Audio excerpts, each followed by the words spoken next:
Hello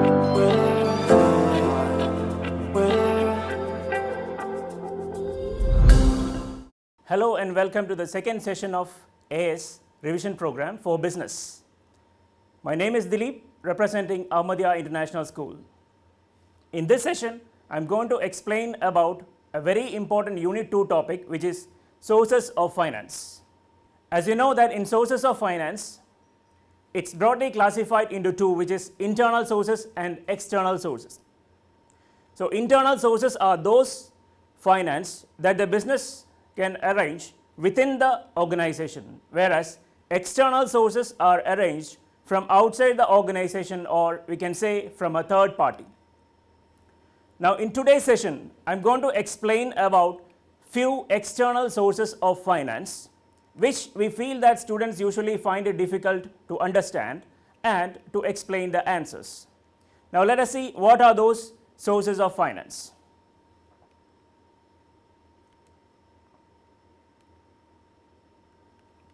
Let's begin with venture capital. Now, when we say venture capital, what comes to your mind should be an equity finance invested by a venture capitalist, usually to a new or an early startup business. Now, here I have used two terms, venture capital and venture capitalist. So when we say venture capitalist, it is the investor, and when we say venture capital, it is the fund invested by a venture capitalist. To make it more clear, let's move on to the definitions.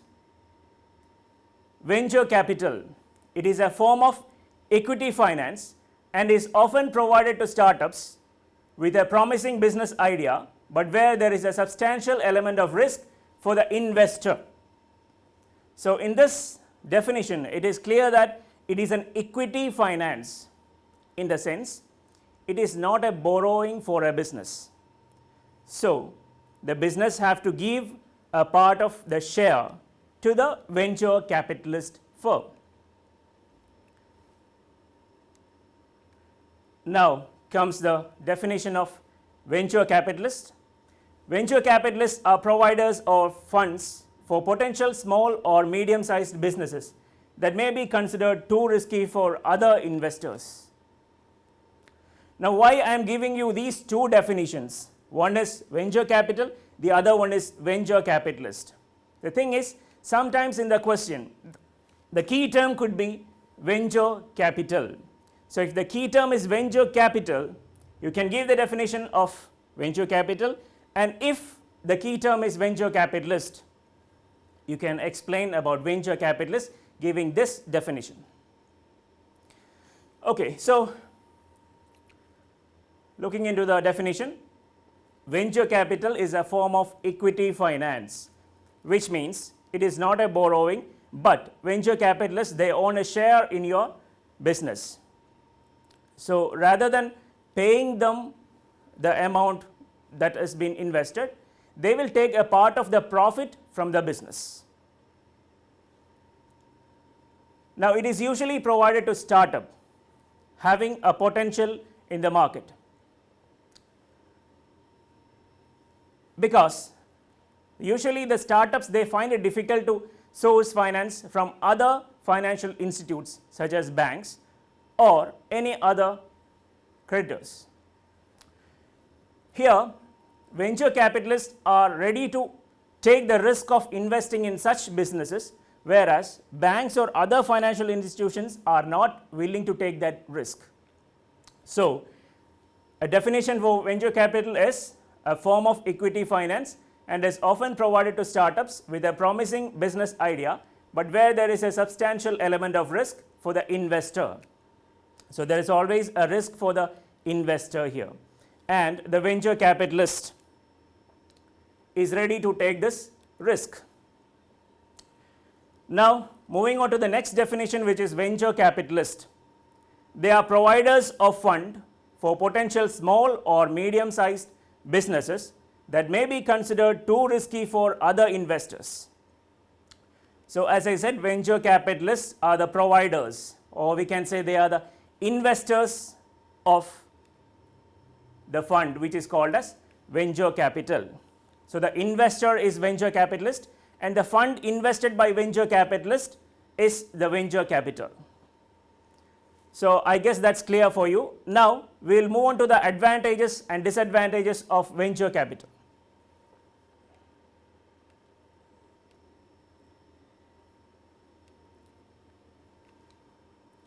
The first and the most important advantage of venture capital is it can help a business to raise substantial amount, which means for a small business they can source a large amount of money, usually more than $1 million, which is enough for a small business to expand or for new product development. So that will be really helpful for a small startup business to expand their business. Benefits from specialist investor support, that is invaluable source of information.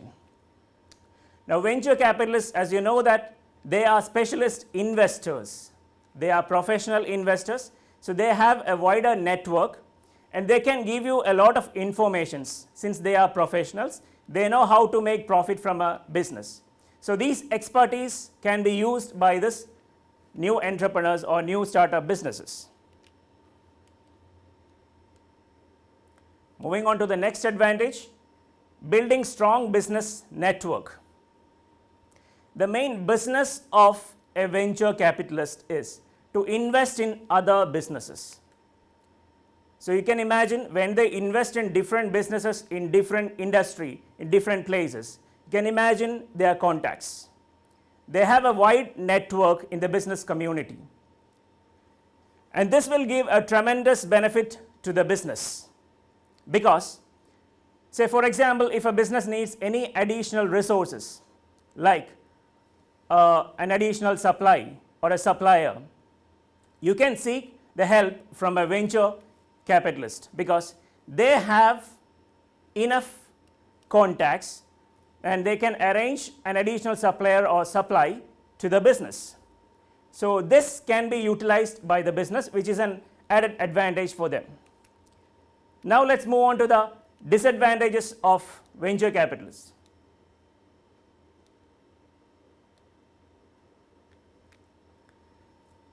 The main disadvantage, venture capitalists requires a high rate of returns.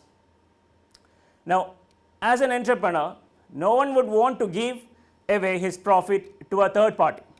But here, in venture capitalist, since it is an equity financing, they own an ownership in your business, a part of your ownership. So obviously, they will take a part of your profit with them.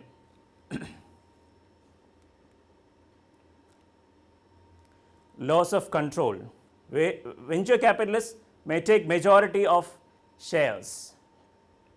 So when they invest in your business, since it is an equity finance, they will take a stake of your business and they will take a profit of your business. Not only that, they will involve in the decision making of your business, which may not be always good for the original investor, original owner.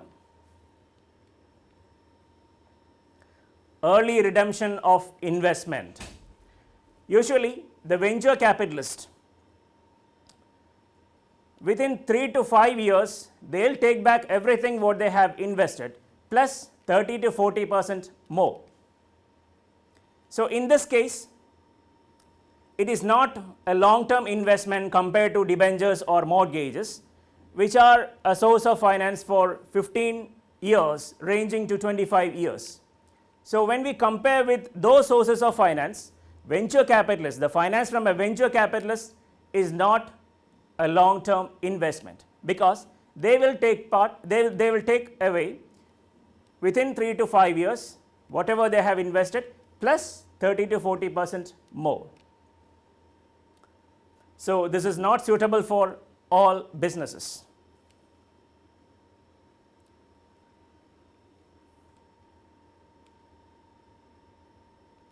So having all these disadvantages, why would an entrepreneur seek finance from a venture capitalist? The answer is here. So there are certain deciding factors. Now let's see those deciding factors. Do you appreciate the additional expertise and resources a venture capitalist could provide? If the answer is yes, that means if the entrepreneur needs an additional expertise, then you can go for a venture capitalist because they are professionals. They can give you additional expertise and informations.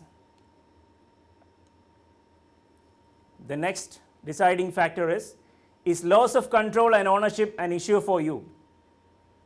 If that is an issue for you, then better not to approach a venture capitalist, because venture capitalist, as we have already discussed, it is an equity financing. So therefore, they'll be taking a part of your ownership. So your ownership of the business will be diluted. In that case, it is not feasible or it is not advisable for an entrepreneur to approach a venture capitalist. The third deciding factor, as a new venture, do you find difficulty in obtaining other sources of finance? Sometimes new ventures often find it difficult to get finance from a bank or other financial institutions, because banks and other financial institutions, they may not be willing to take much risk. Since the business is a new, they will be unwilling to invest into that business. But venture capitalists will do that. They will be interested to invest in such new startups. So, as a new venture, if you really find it difficult to get finance from other financial institutions, then the better go for venture capitalists. Moving on to the next source of finance, which is business angels. Business angels are individuals who typically provide capital in exchange for a stake in the business. I repeat, business angels are individuals. Yet another definition for business angel. Business angels are wealthy entrepreneurial individuals who provide capital in return for a proportion of company equity. So here they are individuals who invest in businesses in return for a stake. That means in return for a share of the business. So they are successful entrepreneurs. They are likely to be successful entrepreneurs or wealthy people who have enough fund to invest into a business.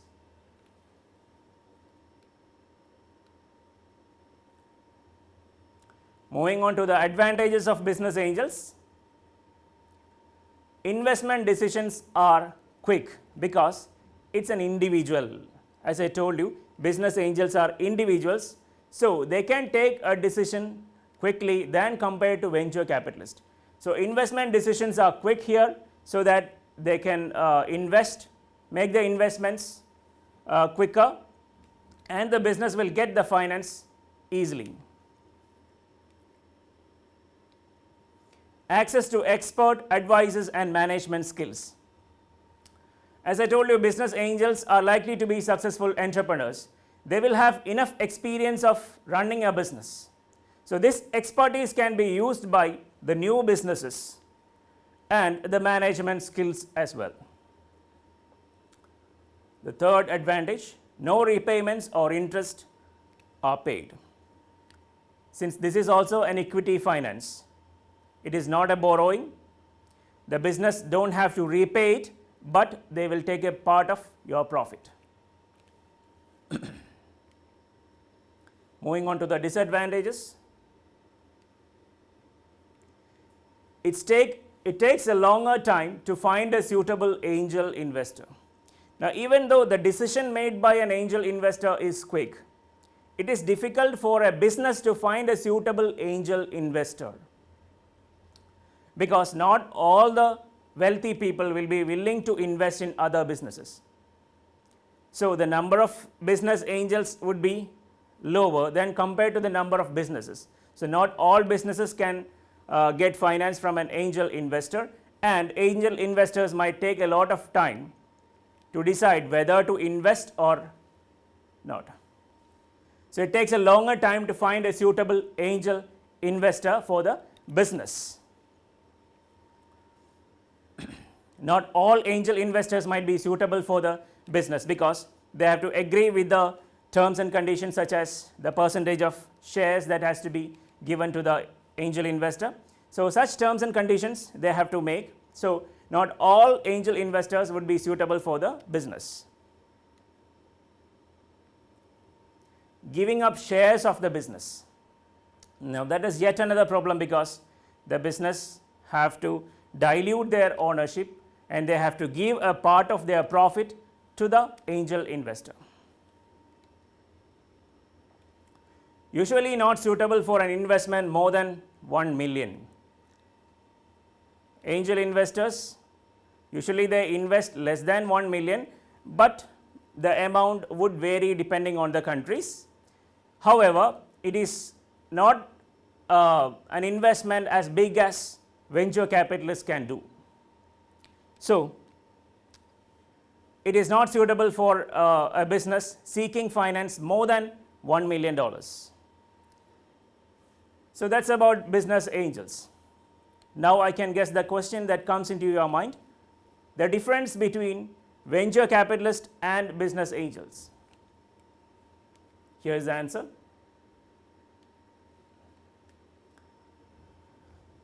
Venture capitalists are specialist firms, whereas business angels are individuals. Now, that's the main difference between venture capitalists and business angels. Venture capitalists are specialist firms. It is an organization, whereas business angel is an individual. The second difference is venture capitalists use pooled fund to invest, whereas business angels, they use own fund to invest. Now, what do you mean by pooled fund?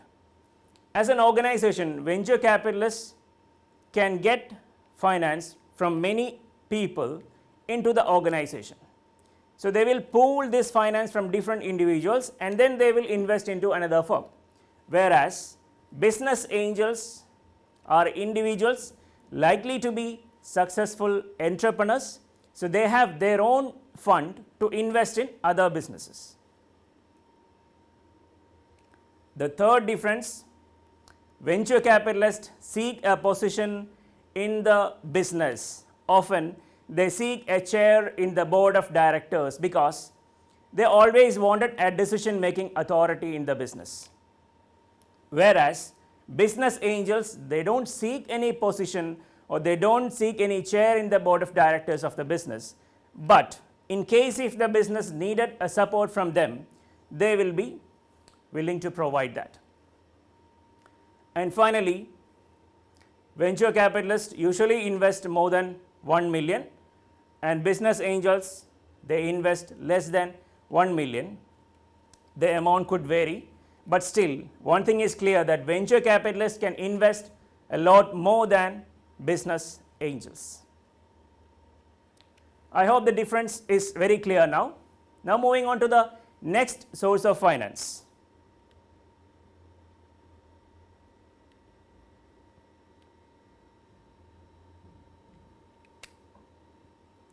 Peer-to-peer lending. Let's look into the definition of peer-to-peer lending. It is a platform where individuals lend to other individuals without prior knowledge of them on the internet. So, as the definition says, peer-to-peer is a platform. It is an internet platform where the borrower and the lender don't have any prior knowledge. They don't know each other before. Some examples of peer-to-peer lending include Lendbox, Upstart, Funding Circle, etc. In different countries, there are different peer-to-peer lending websites.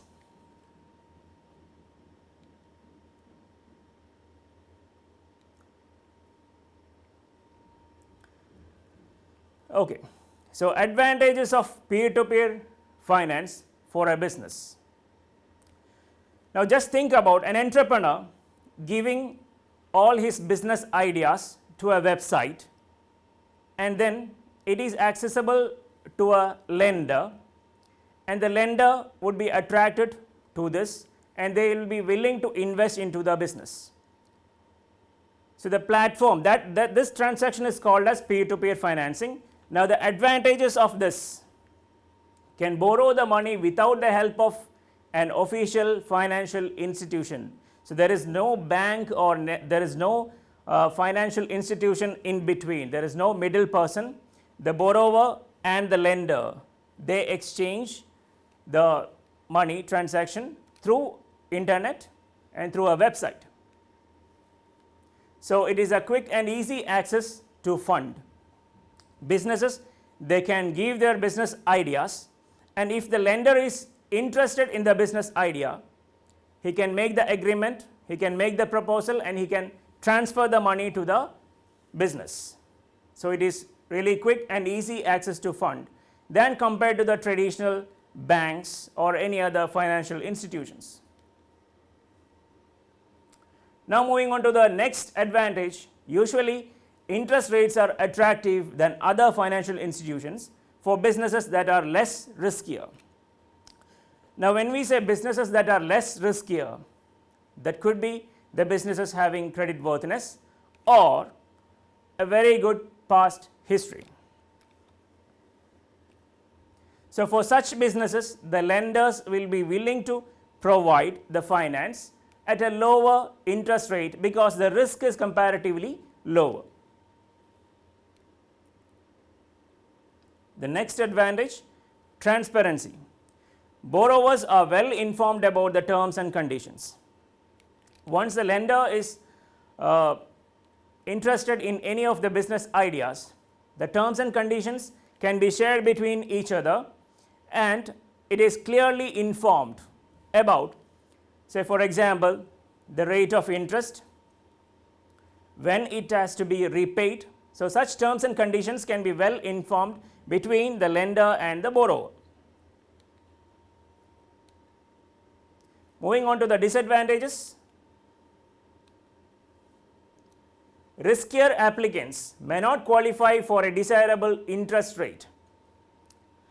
Now, what if the business doesn't have a good track record or the credit worthiness is poor? In that case, the business will be considered as riskier. They may not qualify for a peer-to-peer finance, or if at all they qualify, the interest rate will be higher. So the cost of borrowing for such businesses would be high. All transactions takes place online. Now there is always a risk when transactions takes place online. Hacking can be done, and maybe the business might lose their finance or the lender might lose their finance. The business idea is also prone to risk because others can copy the business idea when it is posted to a website.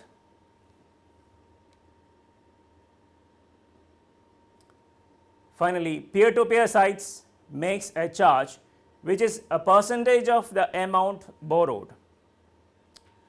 Now, the benefit for the website is this percentage of amount which is charged within the lender and the borrower.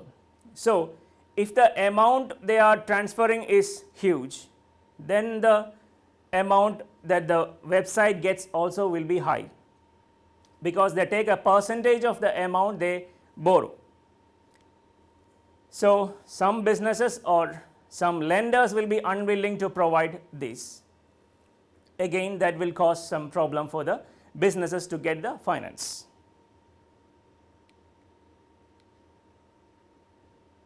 Moving on to the next source of finance, which is crowdfunding. Now this is also a platform where a large number of individuals invest in a business or project on the internet, avoiding the use of bank. So here this is also a platform, a website where the individuals or the businesses can seek finance, where a large number of people can invest into this. Some of the examples of crowdfunding websites includes Kickstarter, Patreon, Rocket Hub, etc.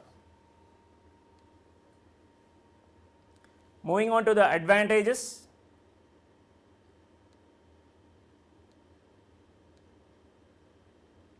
Easier to raise large amounts than traditional sources, because in crowdfunding, the business is sourcing finance from a large number of people, that is a crowd.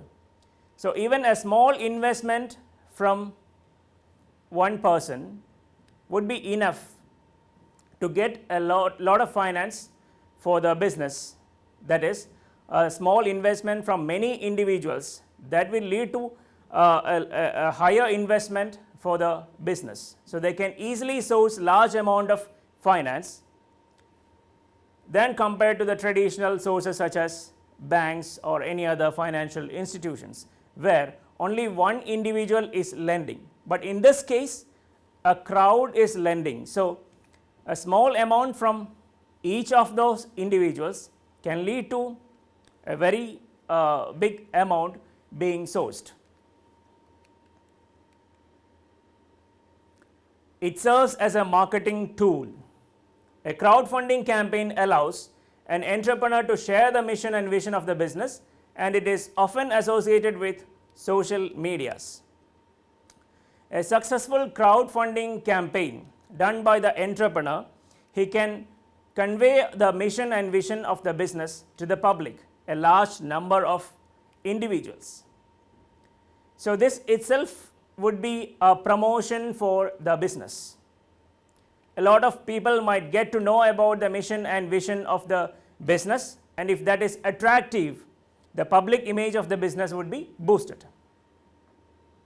And these websites are often associated with social medias, so a lot of social medias will be sharing these informations, which is an added advantage because a lot of people will get to know about the business mission and vision of that particular business.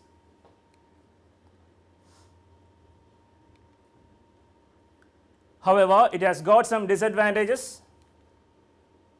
Not all projects are qualified to get crowdfunding. That means a business cannot apply to a crowdfunding website, and they cannot always seek financial assistance from a crowdfunding website. So that means alternatively they have to look for other sources of finance along with applying to a crowdfunding, because always they may not be qualified for getting that fund. Failed project risk damages to reputation of the business, as lot of people might have pledged money on the business. Now what if you borrow money from a lot of individuals and the project goes failure? In that case, the public image of the business would be damaged because you have sourced the money from a lot of individuals, and the public would get to know about the failure. So it will damage the reputation of the business. The next disadvantage, risk of exposing business ideas to the public through the crowdfunding site. If you don't have an intellectual property law to protect your business ideas, that means a copyright, or if you don't have a patent, the business ideas can be copied. So there is always a risk of exposing the business ideas to the public in the website. Now the question is, what is the difference between peer-to-peer and crowdfunding?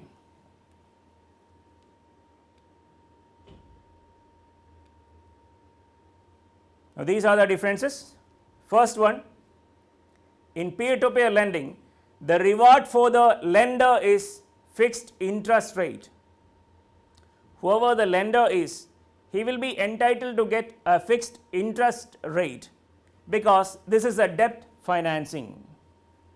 Whereas crowdfunding, the reward for lender, it can be promotional gifts, or it can be profit sharing, or it can be a product sample, because it can be an equity finance unlike peer-to-peer, which is a debt finance.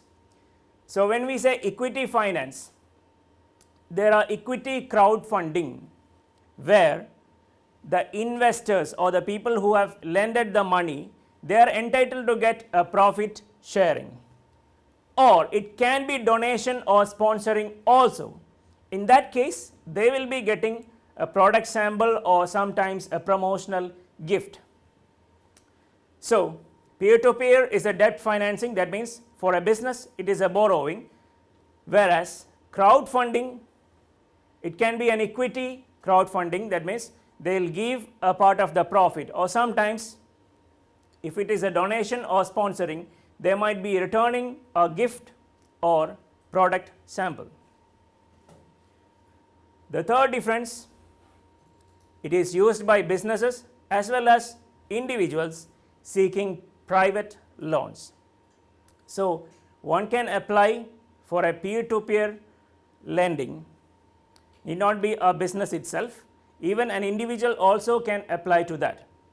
But crowdfunding, it is usually used for community service projects or an event or a product idea. So these are the main differences between peer-to-peer financing and crowdfunding. So that's all for today's session. I hope these topics are very clear for you. You can send us all your doubts regarding this topic. We'll be taking into the discussion panel and we'll sort out all your doubts and clear it. Thank you and have a nice day.